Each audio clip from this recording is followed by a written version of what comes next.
Hey everyone, welcome to episode number 67 of the Sleep Whisperer podcast, and we're just speeding forward. I'm your host Deepa, functional nutritionist, yogini and author, and today I'm speaking with my dear friend and colleague Amanda Malacheski. Amanda is a systems thinker, certified functional nutrition and lifestyle practitioner, and certified integrative nutrition health coach with a passion for helping people get beyond their digestive symptoms to their true solutions. After conventional medicine and her own diet and supplement experiments failed to help her complex digestive and hormonal symptoms, Amanda became an ardent student of functional nutrition and functional medicine. Amanda works one-on-one with private clients to help them go from confused by their guts to having easy and calm digestion so they can live a full life. She's also the host of the Confluence Nutrition YouTube channel. Today we're speaking about histamine and sleep. What is histamine intolerance? How does it work? What are some of the symptoms that you could have if you're histamine intolerant? How does histamine impact your sleep? What are the tests? Are there any tests? And what can you do if you have histamine intolerance? Take a listen to the episode filled with protocols. And if you missed episode number 66 of the guided sleep meditation with me, the Sleep Whisperer, take a listen. It's the Safe Haven in the Mountains meditation, and it's specially curated for restoring safety and trust if you have had trauma or adverse childhood experiences. If you struggle to feel safe anywhere, this is a guided visualization to restore the image of a beautiful, safe space, improve how grounded you feel, and bring back feelings of self-trust. I'm also going to ask you to take a moment and leave the show a review. I know the downloads are increasing every month, and it would mean the world to me if you took that one moment to do this for me. Take a listen to the episode. Welcome to the Sleep Whisperer podcast. I'm your host, Deepa. Join me and my many expert guests and medical professionals from the cutting-edge science of functional medicine of the West and ancient wisdom of the East. Learn all about how to discover your root causes of poor sleep and understand the proper tools and techniques to end your confusion and begin getting a good night's sleep. It's time to regain hope and begin your sleep journey with the Sleep Whisperer podcast. Amanda, welcome to the Sleep Whisperer podcast, and of course, we've been planning this for a while. You're an esteemed colleague of mine, a friend, so it's always exciting to have conversations with other colleagues, and it just seems to flow in so many directions when we are together. And you have quite a bit of focus on gut health, and I remember this right from the very first time that I came across your work. And how did the gut health specialization happen? Did you struggle yourself with gut challenges? And as you know, there's so much focus today on gut being the center of all challenges and symptoms. And of course, today we are diving into histamine specifically. Histamine is something that is very close to my heart. I myself am histamine intolerant. And there's so many intersections with histamine, and it's not just in terms of skin as people might perceive. So I would like us to go into histamine in as much detail as we can possibly. But why gut health? Why that focus? Did you feel drawn to it, or how did that come about? Excellent question. Yes.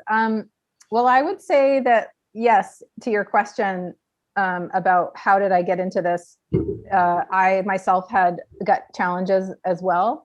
And back in 2014 or so, I had been having some flares periodically before that, but around the time that I weaned my son and my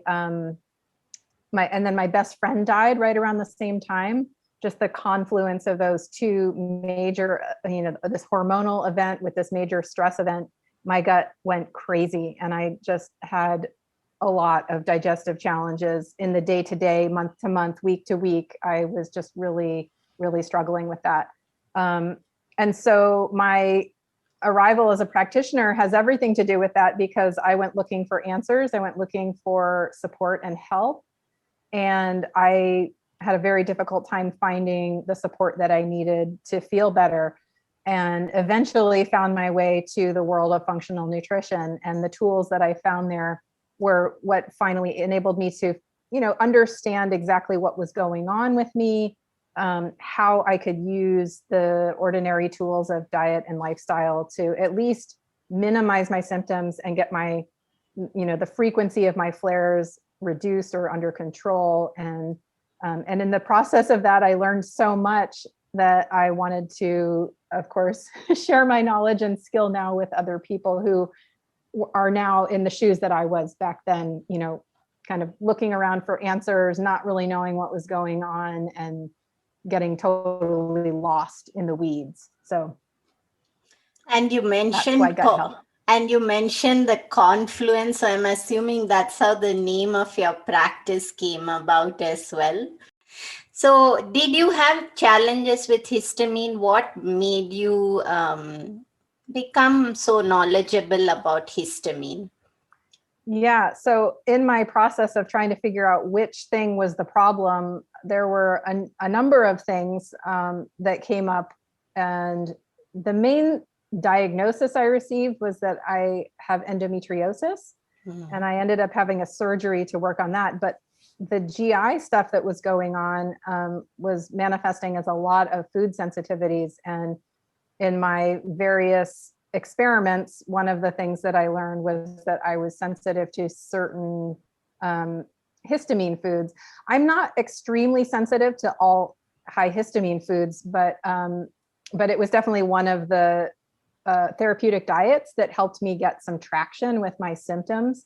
And when I learned about it, the concept just made a lot of sense. And I felt like, oh, this is a light bulb moment for me, that this can be a problem. So yes, that's where we got there. Okay, that makes sense, because I think a lot of times what we also see in people who don't seek out practitioner, at times they Google and then they decide that my symptoms look like this or my symptoms look like that. And sometimes it's a little bit more fine tuning than that. And then they run into some problems because they've implemented something perhaps without understanding where they might need to have caution, because as we know, those therapeutic diets themselves have certain deficiencies they might induce. They're not meant to be done forever. Maybe they need to keep moving between them. So sometimes I have seen people run into problems just because they've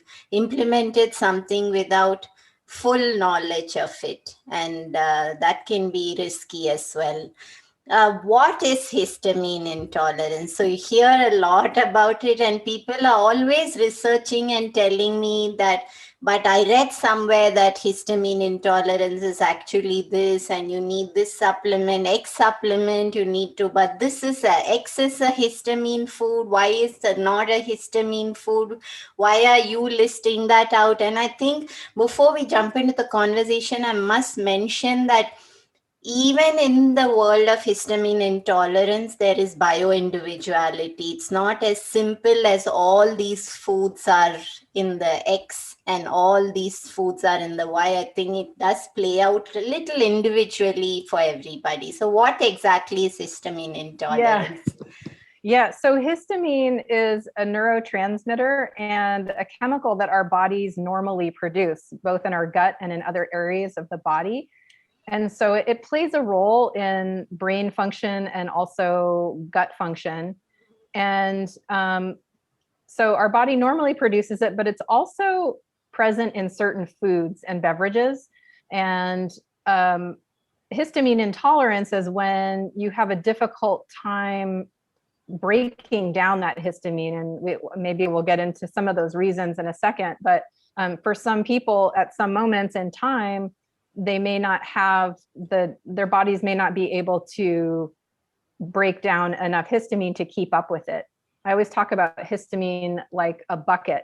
Like our body can kind of tolerate a certain, the same amount flowing in as flowing out, but if we overload the bucket, it overflows and then spills everywhere. So the trick with histamine intolerance is to like reduce the amount of histamine that's flowing into that bucket so that our body can keep up, or we can support it in keeping up as well. Does that answer that question for you? It does perfectly. In fact, I just recall someone telling me 2 weeks ago that she had been fine for 8 months, and then she suddenly said, I don't know why, but my headaches are bad. And I had a headache for 4 weeks. And then she sent over her tracker, and the last 1 week, practically I could tick off every histamine high food. And it was just, I explained the same thing to her, that you've just overloaded your histamine bucket.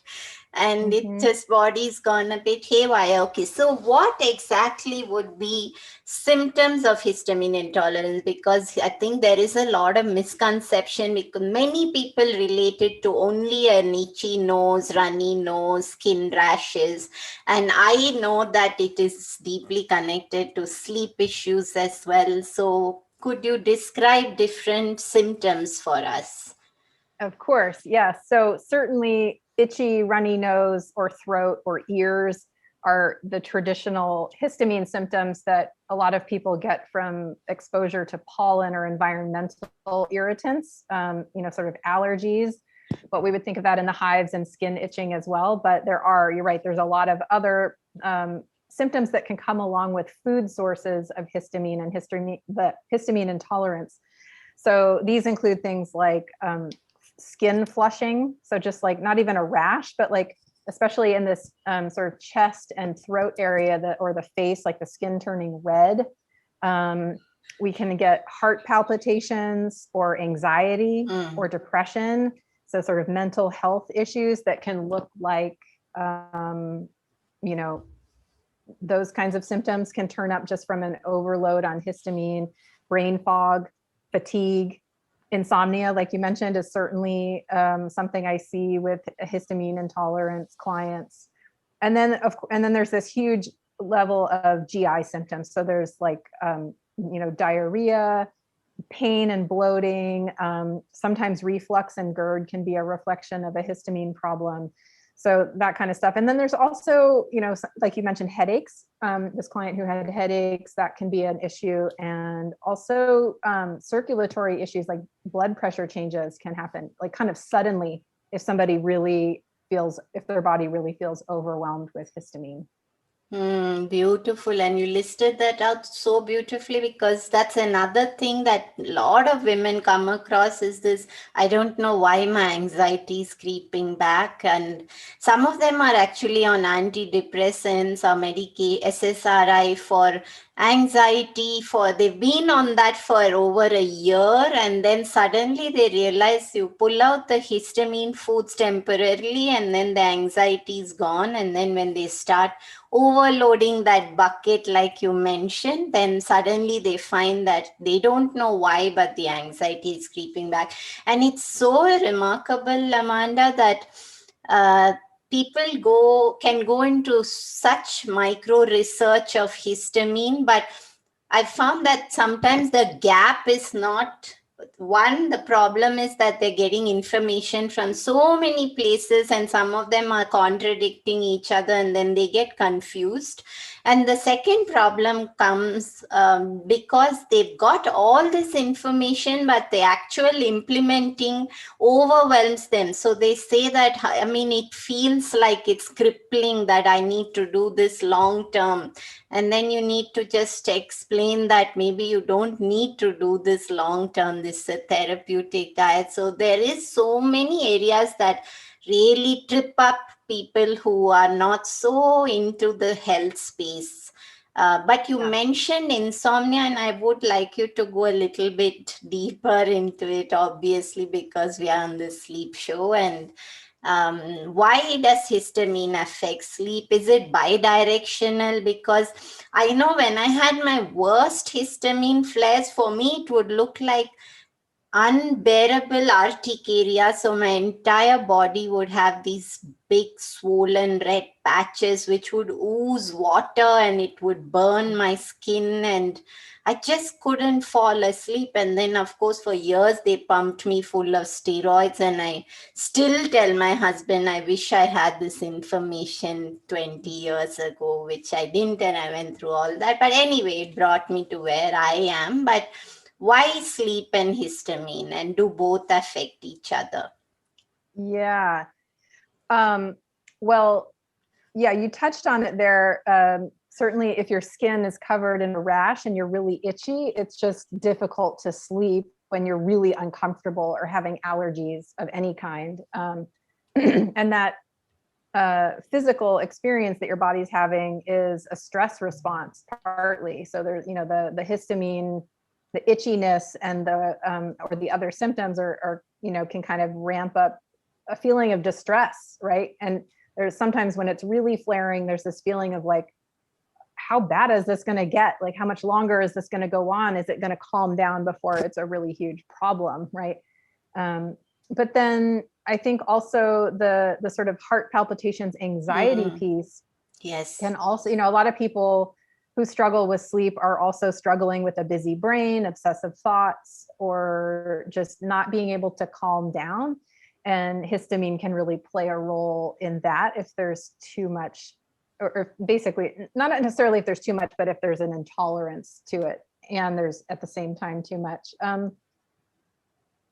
And also with the GI symptoms, I find that for myself, when I, occasionally I do still have GI flares, they're mostly under control, but usually when that happens, the first thing I notice is that my gut is messed up at night while I'm trying to sleep. It's like, and my gut's misbehaving, and my brain has this very weird, almost nightmare quality. Like I'll sort of be awake, but I'm having this experience of nightmares or like repetitive visions that won't stop, or I feel kind of bad, but I'm half asleep, so I don't really realize that my body's feeling bad. And then when I wake up in the morning, then I notice that I don't feel well, and I'll have my flare will kind of play out over a few, like the next 6 hours. I'm like, oh, all that poor sleep last night and those nightmare visions and dreams were actually about this histamine flare. It actually happened really clearly to me last summer. I was camping with my family, and someone brought this delicious smoked fish, this smoked salmon.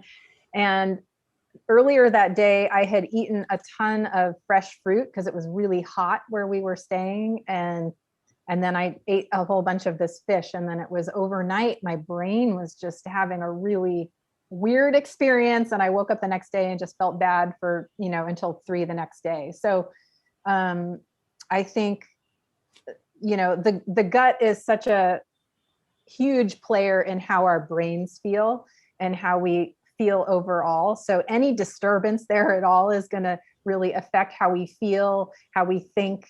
And I think that, histamine flares are, they're definitely bidirectional. And so like when the histamine flare is like acting up in my gut, it really affects my brain and my sleep. And you describe that beautifully, Amanda, because I think so many people go through this. It's almost as if you're I describe it as a bad part of Alice in Wonderland. You really feel like you're in some bizarre space with these, you don't know, are you awake? Are you asleep? It plays out so uncomfortably.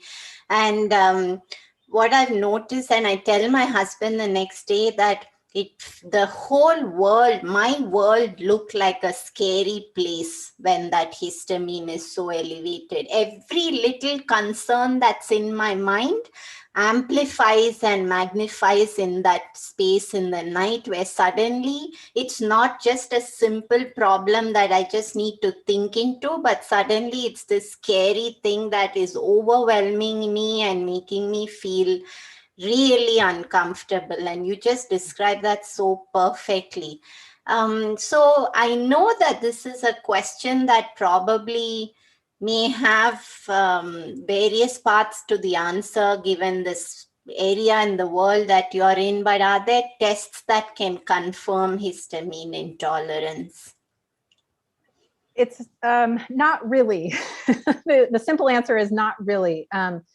There is a test for whole blood histamine, which I haven't really used before in clinical practice, and I don't really even know, how closely it correlates with histamine intolerance. Really, the best tool to evaluate whether or not histamine intolerance is present is to trial a low histamine diet for a couple of weeks, look for symptom improvement there, and then test various foods that you removed to check for a reaction. That's like the very best. And then you could also add to that trial the use of a supplement called DAO, diamine oxidase. It's an enzyme that helps break down histamine. So, if you take eat a low histamine diet and you test this enzyme at the same time and you get a miraculous relief of your symptoms, that's a pretty good indicator that histamine is the problem. There can be other things going on besides the food and, lack of this enzyme. Some people just make less of the enzyme than other people. So, supplying that to the body can help, but there can be other underlying reasons that might not be resolved just with that part, but that should at least give you some amount of relief, at least enough of a signal to decide that, yes, this is, we're on the right track, basically. For sure. And I think it's good you clarified that. But I must, of course, ask you about, you mentioned that if the low histamine diet gives you relief, then you know you're in the right direction. How would someone even know that they were histamine intolerant? Of course, you described the symptoms, but when someone were to research by themselves, would there be other areas that look exactly like histamine intolerance where they might put themselves on a low histamine diet and not get relief? Right. Yeah. So I think one of the most common ones is just a general IBSD. So like a diarrheal type IBS might be confusing. And, there can be lots of different underlying causes for that besides just histamine. It might be a FODMAP intolerance or just a plain gluten intolerance, or, stress can be a major player in that scenario. So IBSD is one that kind of looks similar. Also, hyperthyroidism can cause heart palpitations, anxiety, diarrhea, and insomnia. So that's kind of a collection of symptoms that mimics histamine intolerance, but is not histamine intolerance. Let's see, what else? Because we work with the diet and lifestyle piece, the tools that we have to work with are the diet and lifestyle habit changes supplements. So we start there, and like I'm sure you've discussed with other guests on the podcast, we clear the muddy waters first and then see what remains to be dealt with after that. And so, we work into this and try and determine what's going on, and we don't always get the answers right away, but we just keep working that process to try and identify what information we're missing and what we're not noticing or seeing. So actually something I want to, what else can actually really, it can actually just aggravate a histamine problem is probiotic supplementation or probiotic foods. A lot of people read about how probiotic foods are amazing and I should be eating lots of sauerkraut, or I need to take probiotics. And absolutely, yes, they are excellent foods. They are excellent supplements to, work into your diet for health. But some people if you're having a histamine sensitivity, those supplements and foods will probably aggravate things. And so, like, I have a new client that I just was reviewing their food diary, and their diet doesn't really show any particular histamine foods as a problem, but they're having all these symptoms that look like histamine. And, I'm still not sure exactly what's going on there, but I did note that they're taking 3 different kinds of probiotics. And so, as a first step in trying to assess whether or not that's the issue, I'm going to request of them to remove the probiotics for a week and see what happens. And that's so perfect. And you also explain how unique every person is, because there's this universal belief that probiotics are the magic bullet. And I see a lot of recommendations. Of course, we ourselves use them therapeutically, but what would you do in this case if you ask someone if you suspect has histamine intolerance and you remove probiotics? What would your next step be in terms of helping their gut? If it turns out that the probiotics are part of the problem? Yes. Yeah, well, often what's happening there, not always, but often what's happening there is that there's some kind of underlying infection that's there's an infectious agent that's also producing excess histamine.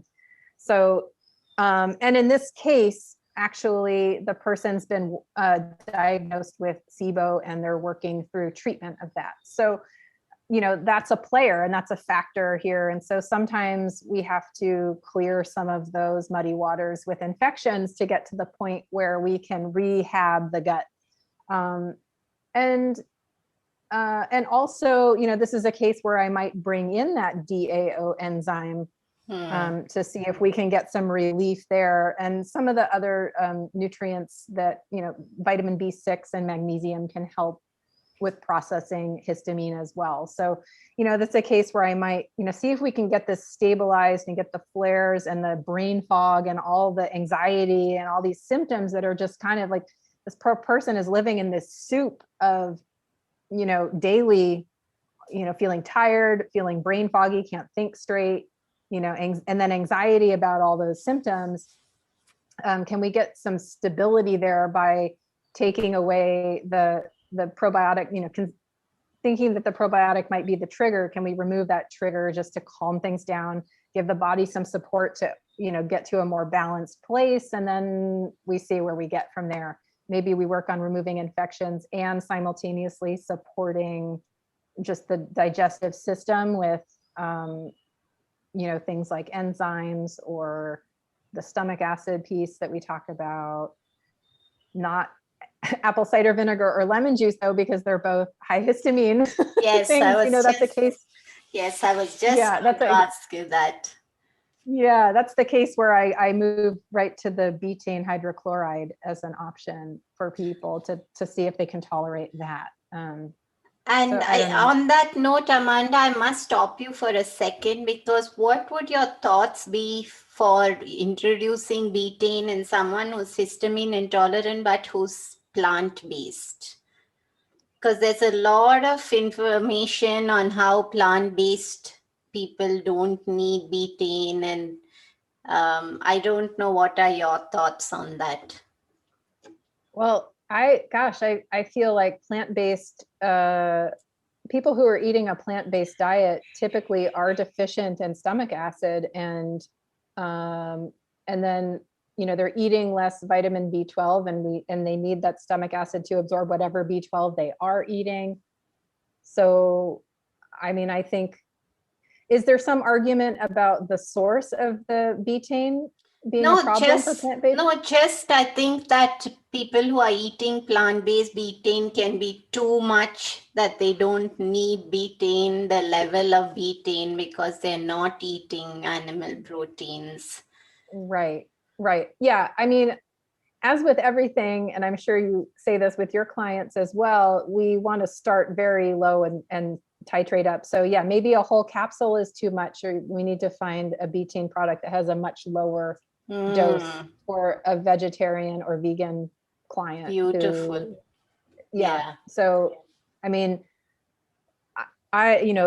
because it can be a little intense on the throat, it's something I like to have people use as a capsule or a tablet rather than a powder or a liquid. Yes. So, that would be a case where we want to find a low dose capsule. So we would start with the very small amount and maybe people don't even need to use it at every meal. If they're plant-based, they might just need it once a day, or I don't know, or every other day even. Like, this is the game, like, where in that spectrum do we need to help our clients find Perfect, themselves? Amanda. And I think that I appreciate you sharing this, because I feel as if you clarified doubts in my mind, and you're the gut expert. So I've learned so much from you. But just talk us through, before we come to the end of the show, that if someone for sure is histamine intolerant and they're really struggling with sleep issues, what would be your general guideline for beginning to work with them, and how would you advise them walking their way forward away from this space of discomfort and overwhelm? Yeah, well, it's actually a really interesting question, because my answer is evolving right now. But I think it's a little bit of an unexpected answer, but I think my initial the thing I would recommend first is to address balancing out the nervous system. And hear me out here for a second about this. Histamine is a problem of reactivity to these inputs from food or sometimes the environment. And that reactivity reflects itself in our immune system. It's like our immune system is over responding to these ordinary compounds in our food or our environment. And especially, when histamine intolerance goes really haywire and goes really crazy, at the other extreme, we have something called MCAS, right? Mast cell activation syndrome. And people with this challenge have like histamine intolerance to the extreme, but they're also just reactive to everything, right? And not to say that these challenges are all in someone's head. I do not mean to say that at all, but that the immune system is primed and ready and waiting. It's sort of like the immune system is sitting there just like waiting for any slight little trigger to react and go crazy. And so something that I'm bringing into my work right now is the use of brain balancing meditation recordings that can help reestablish a less reactive immune system. And it's kind of counterintuitive, and it's not as sexy or exciting as pills and supplements or special diets, and those do absolutely have a role. But the very first thing I'm recommending for people right now is to get absolutely committed as a non-negotiable to working on this part. And it really can calm things down a lot, just at the forefront. So that's like one routine that I really strongly recommend people invite. And I'm so happy to hear you say that, Amanda, because I really think that we speak, we read, we watch so much about stress and needing to have practices to regulate that. And I really think that people are actually not prioritizing that enough. And I found that people they've done so much, they've done really restrictive diets, they've done so many protocols, but they're still struggling with some strong symptoms. And usually they're the ones who are hyper stressed. They're not focusing on the stress piece. They don't think it's important enough. And I've actually heard people saying, I think it's a waste of my time. I can't sit doing nothing. And then you have to explain you're not doing nothing. And it's such a profound part. And so I'm really thrilled to hear you say that it's not as sexy as pills and protocols, because that is the common misconception out there, that it's the therapeutic diets, the fancy lab testing, and of course there's a place for all of them. I totally hear you. So you put that perfectly, and I'm happy to hear you say that. Yeah, I know. We want to do something, right? I mean, we're having this problem. It's really frustrating and we want to do something. But sometimes the doing something requires just resting and bringing our body into, what you and I would call the rest and digest phase, where we can accept something new, try something. I mean, I think we have to set our bodies and our nervous systems up for even trying something new. So that's the very first thing that I'm inviting my clients to handle right now. And then, we touched on the low histamine diet as the next step to really apply that principle for 2 to 3 weeks and see if we can make a difference. And if so, then we have a pretty good indicator that that's the right track. And if you don't respond how you expected, then maybe histamine isn't really the challenge that you're looking at, and there's another tree to bark up, right? Or another stone to turn there. And if it turns out that histamine is the challenge, then certainly a period of time of restricting histamine foods. But after an initial period of restriction, then you do want to work to re-diversify your diet. I do find that typically people usually aren't sensitive to every single food on that list. It's usually a handful of them for whatever reason. For me, I can eat avocado. I can't eat a lot, but I can eat some. I can eat a little fish. I can eat some high histamine foods, but some of them are not tolerable. I agree. I react pretty strongly to citrus fruits. So, the lemon juice, I can occasionally have a little of that, but I have to be careful eating grapefruits or oranges or lemons and limes. So, just getting specific on, what do I really need to avoid in the long term, and what's maybe I can tolerate in a small amount or infrequently, or maybe it doesn't bother me at all and I can just be fine with that. So, it's so important to not have a restrictive diet for a super long time.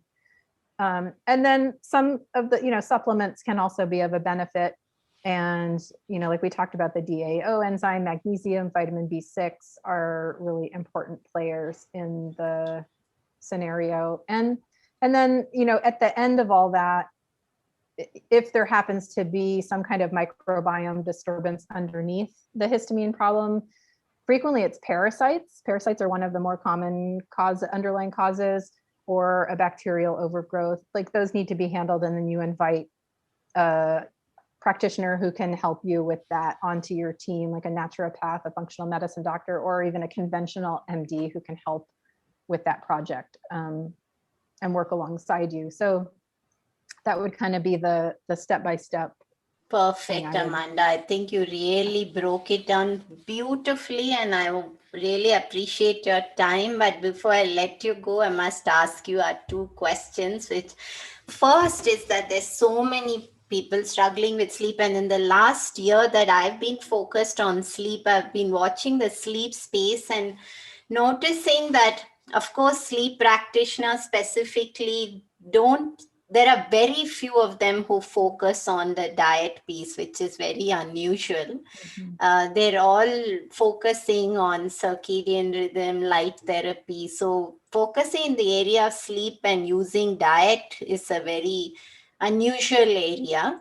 But what I must say is that there are millions of people struggling with diagnosed sleep disorders, and maybe there are plenty more who are not diagnosed, but they're just staying silent, because I personally know people who just for the last 10 years they've been popping a sleeping pill at night and going to sleep and ignoring even the need to dig deeper, which is quite alarming to me, because I've had clients who tell me, I just take antihistamines every night. I've taken Benadryl for 10 years yes, to go to sleep. yes. And and one of the things that I just interviewed Dr. Ramakrishnan, who lives in India, and he's a global sleep expert, and this is exactly what he described. And he said that taking a medication that has another intention, for example, the cough syrup is not created for sleep, and using that to create the side effect that it induces is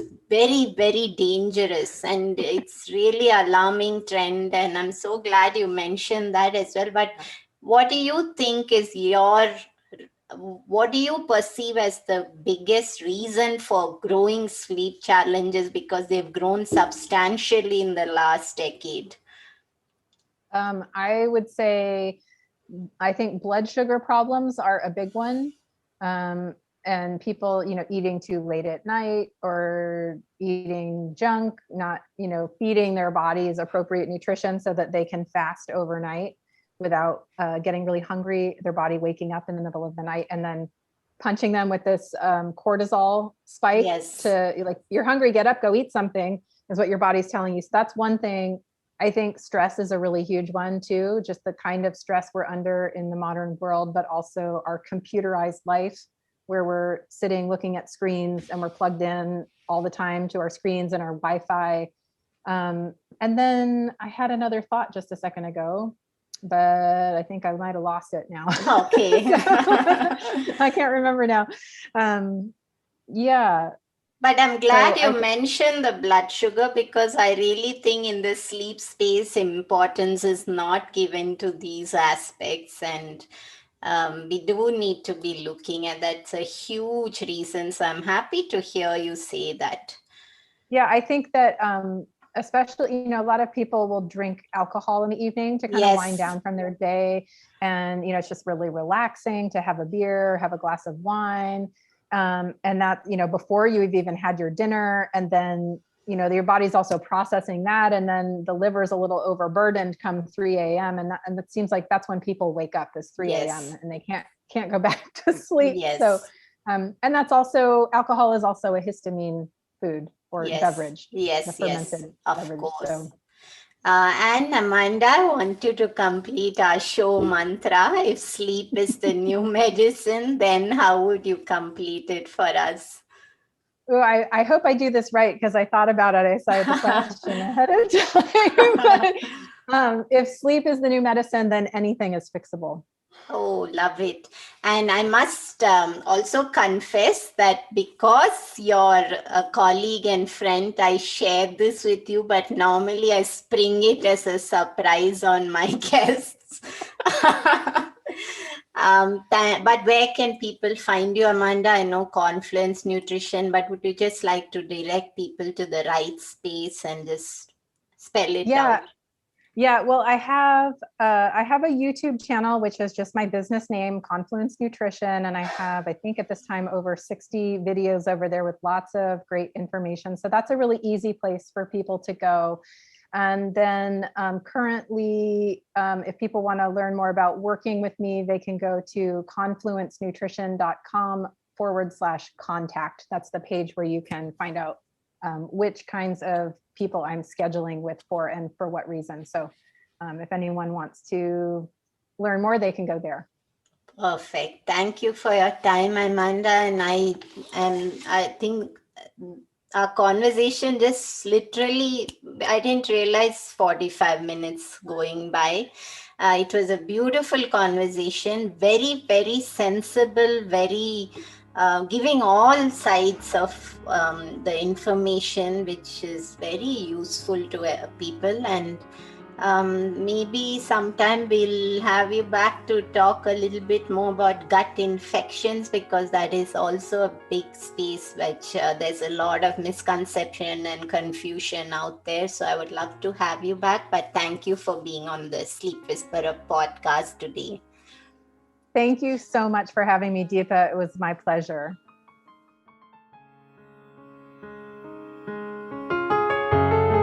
Hey everyone, I hope you enjoyed the show. Just a reminder that this podcast is for information purposes only. This is not a substitute for professional care by a doctor or otherwise qualified health professional. This information is provided on the understanding that it does not constitute medical or other professional advice or services. If you are looking for personal help on your health journey, do seek out a medical practitioner. Please do make your own healthcare decisions based upon your research and in partnership with your doctor or otherwise qualified healthcare professional. It is in no way intended as medical advice, as a substitute for medical counseling, or as treatment or cure for any particular health condition. Be sure to always work directly with a qualified health practitioner before making any changes to your diet or lifestyle that may feel out of your realm of comfort or understanding. If you are looking for an allied functional medicine practitioner, do seek out more information on www.phytothrive.com or www.sleepwhisperer.pro. It is important that you have someone who is qualified and understands your health personally in order to provide adequate care, especially when it comes to chronic health conditions.